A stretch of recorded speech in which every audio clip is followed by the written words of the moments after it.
अघोरी और चंद्रमुखी की आत्मा का रहस्य। घने जंगलों के बीच पहाड़ियों के किनारे एक अजीब सी जगह थी, श्मशान भूमि।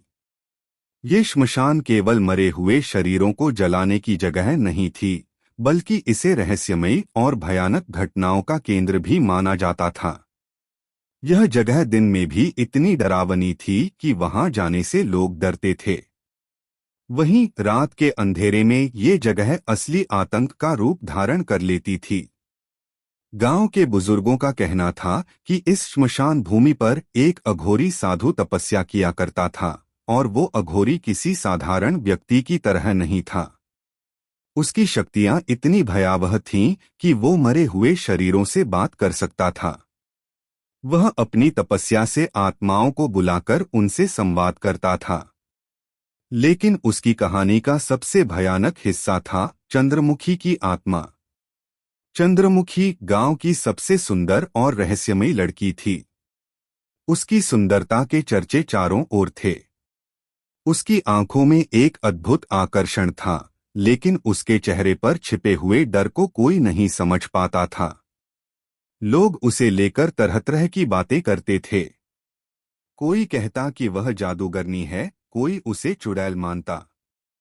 लेकिन सच्चाई कुछ और थी, और उस सच्चाई को केवल अघोरी ही जानता था। कहानी की शुरुआत। गांव के एक युवा करण को अपने दोस्तों के साथ जंगल की सैर का शौक था। करण की दिलचस्पी रहस्यमयी और अनसुलझे मामलों में थी। एक दिन करण और उसके दोस्त जंगल के रास्ते से होते हुए श्मशान भूमि की तरफ बढ़ने लगे। रास्ते में गांव वालों ने उन्हें रोका। वहां मत जाओ, वो जगह शापित है। वहां जो भी जाता है वापस नहीं आता। लेकिन करण ने इन चेतावनियों को नजरअंदाज किया और अपने दोस्तों के साथ श्मशान की ओर बढ़ता रहा। उनके मन में एक ही सवाल गूंज रहा था, आखिर इस श्मशान में ऐसा क्या है।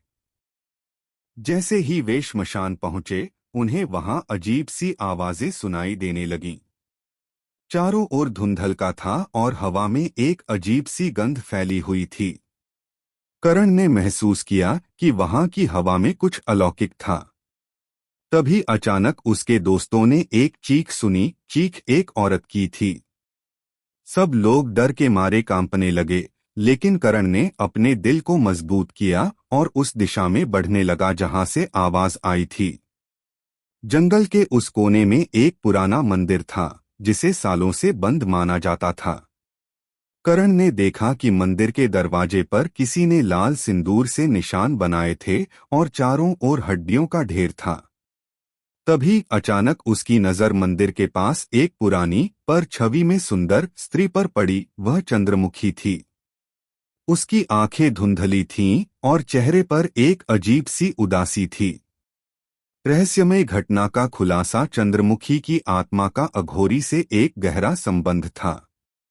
चंद्रमुखी की शादी गांव के सबसे धनी व्यक्ति से हुई थी, लेकिन वो शादी उसकी मर्जी के खिलाफ थी। उसके पति ने उसे बांध कर रखा, उसकी आजादी छीन ली। एक दिन वो चुपचाप जंगल की ओर भागी और उसने श्मशान में रहने वाले अघोरी से मदद मांगी। अघोरी ने उसकी मदद का वादा किया, लेकिन उसकी कीमत थी। अघोरी ने एक तांत्रिक अनुष्ठान किया, जिसमें चंद्रमुखी को अपनी आत्मा बेचनी पड़ी। उसने अपनी आजादी के लिए अपनी आत्मा को अघोरी के हाथों सौंप दिया। चंद्रमुखी को कभी मुक्त नहीं किया गया। मरने के बाद भी उसकी आत्मा इस श्मशान में फंसी रही।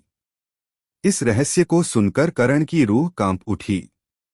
उसकी आंखों में डर साफ झलक रहा था, लेकिन उसे लगा कि शायद वह चंद्रमुखी की आत्मा को मुक्त कर सकता है।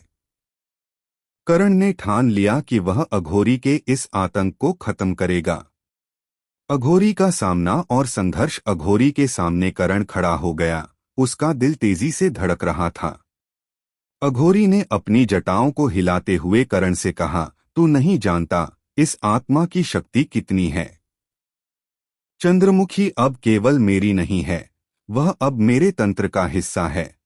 करण ने बिना सोचे समझे अघोरी से भिड़ने की ठान ली।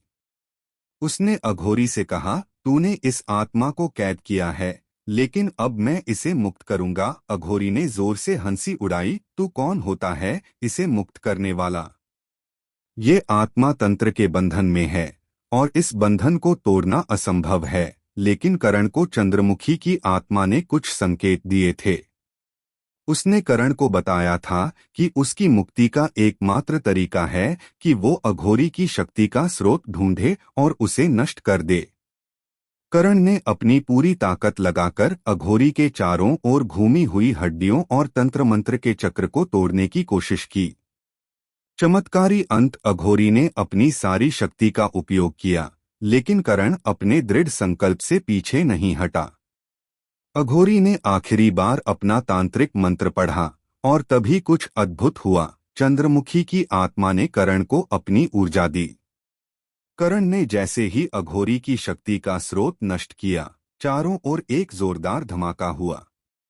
अघोरी चीखता हुआ जमीन पर गिर पड़ा और चंद्रमुखी की आत्मा मुक्त हो गई।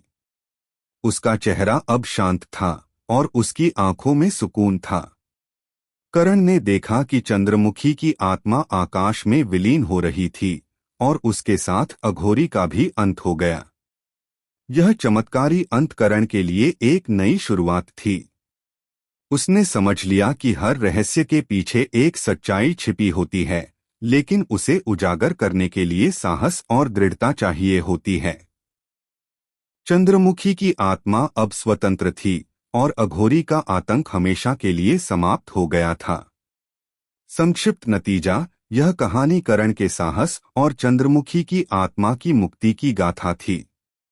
श्मशान भूमि जो कभी डर और आतंक का केंद्र थी, अब शांत और निर्मल हो गई थी।